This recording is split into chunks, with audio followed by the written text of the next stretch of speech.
after I had a conversation, and I thought that everybody was on Remind because on my Remind list it says 67 people are on there, and that's about the size of the staff.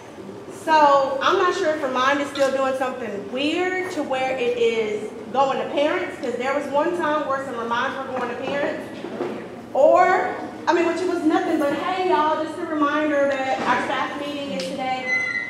I'm one of those kind of people that it's very distracting for me, for people to be walking in late, like, you know, after we've gotten started, then they miss something, they miss a good thing. And so that's why I made the decision to just start at 4:05. We will still launch you at the same time at 5 to be respectful of your time. And also so that you can host tutorials if you need to. Now, I'm not telling you to go add tutorials. Don't hear that. I'm saying if there's something going on and you feel like you need to host a tutorial, now you got to be able to kick them out at 4. They got to go because you got to be in here. But I just wanted to make sure that we're all in here so that it's not people trickling in at different times. So that was the reason for the time change. I did think I communicated it out, but obviously all of y'all did not get it, and so for that I apologize. I've got to figure out how to make sure to get all of y'all a reminder of some kind of test run, because I don't want to be sending out information and thinking y'all are getting it and you're not getting it, because that's going to suck. So I own it. When I mess up, I fess up. We fix it and move on. Same thing I tell the kids. So we're going to kind of skip in, well, we're going to... It is now 4:05 and tutorials are over. Teachers, please escort your students to the closest exit. So we're going to do part of the engagement. We're not doing the first two with the music and handshakes for obvious reasons. But the Who You With section, each one of us has someone that we would like to spotlight. Just somebody who has the whatever it takes. And guys, it was really, really, really hard for me this week because there was so many things going on great from the last few times that we've been doing it in the Rampage. But I have to tell y'all somebody who consistently fills my cup. Because y'all, that principal job, oh my gosh. It's a lot. It's an adjustment. So if y'all are feeling the pain, my husband was like, give grace to yourself. You cannot compare Terry's 14-year highlight to your first-year bloopers. So stop trying. So when he put things in perspective for me, I was like, see, that's why I need you some days. Yes. So there's a particular staff member, y'all, that seriously, anytime I need to bounce an idea or think of somebody that has a growth mindset, that's going to be willing to roll their sleeves up and try something different and not like freak out about it, he fills my cup. Mr. Burrow. Thank you. Yeah. You like Burrow. So thank you for always trying something different. So that's my Who You With. Fulton, who you got? Oh, I'm all right. Courtney Hushman's back there in the back. Oh, all right, I'll go. Okay, so my person, you know, as I'm sure you all have noticed, we've been getting out into classrooms. As an admin team, that's kind of one of our goals to kind of see what's going on around the school. And mine is kind of related to kind of what I've seen in the classroom, but also how I've seen this teacher interact with students during lunch. And so my Who You With person is Emily Purdy. She's been doing awesome. She invites students to her room for lunch. She comes into the cafeteria, sits down with the students, engages with them. They always come up to me, hey, Mr. Fulton, Coach Purdy said I can go to her room. I was like, well, where's your pass? Dang it, I thought that was going to work. And I go sit back down. Like, they want to go engage with her, and I think that's awesome. So.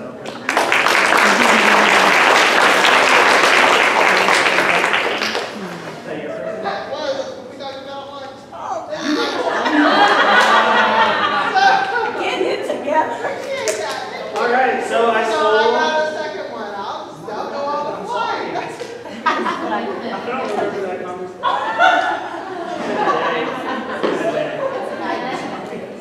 Happens when you go out of town. All right.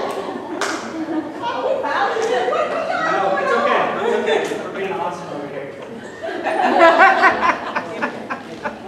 I see a lot of things that go on this campus that are great, and so it's really hard just to pick one or two people. So I'm going to throw this out to Megan McSherry. So I don't know if y'all know that Megan puts in a lot of time that you don't know about. She's like our organizational queen. If it weren't for Megan, like I wouldn't know half the stuff that's going on. She has like this calendar. She's like queen of spreadsheets. She keeps me like in line of everything that's supposed to happen. So my shout out is going to Megan.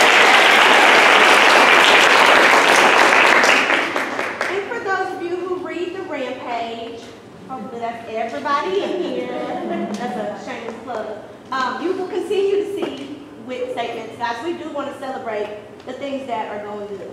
So we'll take 2 good things today. Anybody? Who's got something good? We had our 8th grade ILA instructional planning day last Friday, and we got things on the calendar until Christmas break. So that's a great. Now we can for real plan. Go into planning. So The new teaks. So they got a skeleton, like a shell of what they're gonna do. They pulled us in on some interesting topics during their planning. So it's gonna be some fun times in 8th grade ILA. Good. Anybody else got any good things? Come on. My kid has an official friend. I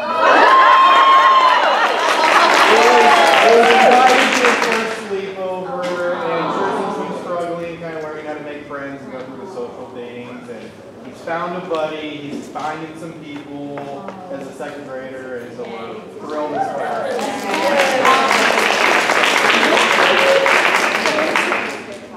All right, and that's tough. So, you're pointing to everybody else's kids, so we're glad we get to celebrate yours. All right, so who's going to be a writer for us for our meeting today? Not everybody at once. Let me see. Miss Elsner, will you write for us? Of course. Thank you. And who's going to be our affirmer? Somebody to talk about something good that happened in the meeting. Let me see. Who's going to affirm since nobody wants to volunteer? Thank you. Thank you. We appreciate you stepping up to the challenge. It's amazing like that. So, and guys, my part is going to be actually short. This is literally just hitting the point. Guys, I try not to overwhelm y'all with emails because I get overwhelmed with emails. My email inbox is a hot mess. And I still keep checking and responding. And so that's why I try to put very relevant information in the Rampage, and it goes out on Sundays. Please read it. I mean, I don't know what else to say. There's people that are missing things, but it was in the Rampage. And so I just didn't know if people thought it was like a suggestion. It's like, no, action required. I try to hit the highlights and have everything in one spot. It's in Canvas. Please read the Rampage because I want you to be in the know. Like the whole point in that, because I could just keep forwarding y'all 1,000 emails. It's to condense communication to make sure y'all have one-stop shop. So please read the Rampage. Julie sent out a great email today about UIL eligibility. Remember, it is the 27th. Y'all, as a parent of Roach, I have to say that I have been so blown away at the amazing communication, at least from my 6th grade teachers. Y'all are the bomb.com. Let me just tell you, I know when Daddy has a test. I know when she needs to retest and she's a hot mess. I feel like I'm in the know and empowered as a parent, and so it's just like, please be communicating. Our parents are not used to the 9-week cycle, y'all. They're not. So some of them might be thinking, 9 weeks to get your grades right. No, the 27th is a hard cutoff. And guys, if y'all have ABSs in the grade book for them being absent, we're asking that you please change that to an X, because the ABS counts as a 0 and automatically makes them ineligible. Sometimes it depends on the weight.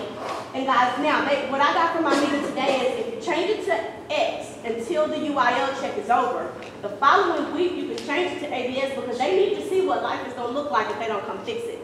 But we don't want kids to be ineligible because they were absent, and you can't go back and be like, oops, it was a mistake. So please make sure that you do that. Also, there were some questions about minor grades, and they were saying that some teachers were thinking that daily grades could not be included in minor grades, and they gave us clarification saying absolutely daily grades can be a minor grade, but they just need to make sure that it's a meaningful grade. Like no completion checks or, something like, did you get organized or, that kind of thing. So if it's something that needs to be TEAC driven, but it can be, and they said that they think the confusion came because we used to have the 3 categories. Also, guys, make sure you have the minimum amount of grades in the grade book, because I will tell you, the parents will be able to see things, and then they'll start contacting your administrators like, hey, these teachers don't have no grades in their grade book, or, you know, whatever, and it's also not a surprise, so that you give them a chance to intervene before UIL cut off, so that they're not, you know, like, oh my gosh, I didn't know, now my kids, they play football, volleyball, and I am mad at the world, and I'm gonna slam the roach on that little stupid Facebook page. So, just, please communicate about grades. Okay, so attendance. Guys, we are in the midst of an attendance audit. So, I have already spoken with Sonia about, and also with Malin, about the importance of attendance. Guys, first of all, I don't even know what the audit looks like, because I've never been through an attendance audit, but I don't want to get caught with our pants down to where we haven't done something right. I know for sure that that's why we have that second bell that rings. They run the reports, and they have to run the reports. This is a district thing. This is not a MAC thing. I'm not a micromanager at all. Guys, if they run those reports, like, I guess 10 minutes after class starts and you haven't done it, they're supposed to send you a communication and include your appraiser on it. Because it's like, set the alarm on your phone, let that one alarm be your reminder, do something to remember to get attendance in, because it's a beat down on them. It takes them a lot of time to reconcile and do all the stuff they gotta do and go back and change it. And think about it, it's like 60, 70 of y'all, and it's one or two of them trying to do all those corrections every period. It is a beat down and a time suck, and plus we're getting audited. And we just want to be able to find it. Also, guys, if you're gonna take time off, I sent the discretionary leave. Okay, so I'm glad to know, y'all, I'm not the only principal that was like, what? So the board policy changed this year. Who knew? I didn't know, because when people are like, well, Terry would do this, or Terry would do that, and I'm like, well, Terry, what are you doing? Like, how do I do this? And the board policy that I'm reading is not matching with the Form 84 is saying. I'm so confused. Know that I brought it up at the principal meeting. Like, I don't care to dock nobody's days. Like, being real with y'all, I feel like that's above my pay grade. I want you to live your best life, get a sub, and move on. But if I'm being told you can only approve X amount of stuff, I just want y'all to know it's not me being rude or me being nasty, because that's not who I am. And when I need to take off, I want to be able to take off. So I was so relieved to find out that other principals were like having the same, like, I guess, concerns, because I was like, I don't care when they take off as long as they got class coverage and stuff. So if I email you back or you get denied, or I say I can approve this amount and I can't approve this amount, it's because I'm really literally like following what the board policy says we're supposed to be doing.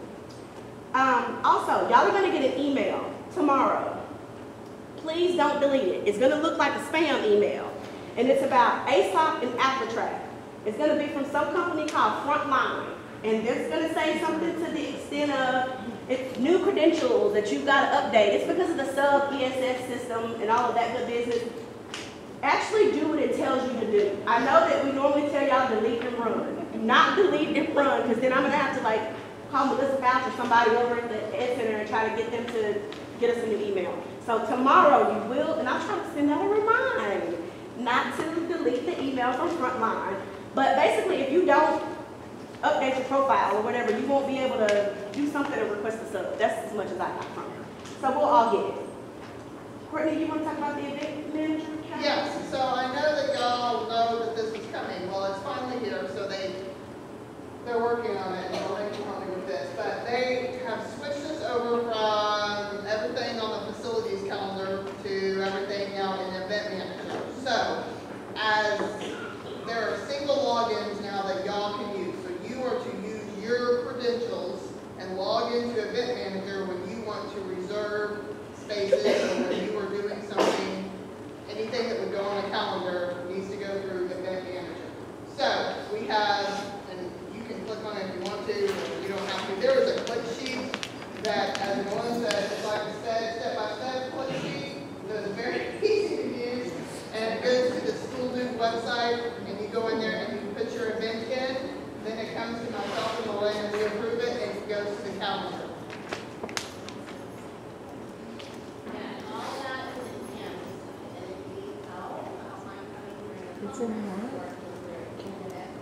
Now, anything that we have already put on the facilities calendar prior to, was it the 1st? Anyway, they were supposed to migrate that over, and someone was supposed to take everything that we've already done and put it on there. So if you have a concert or any of that,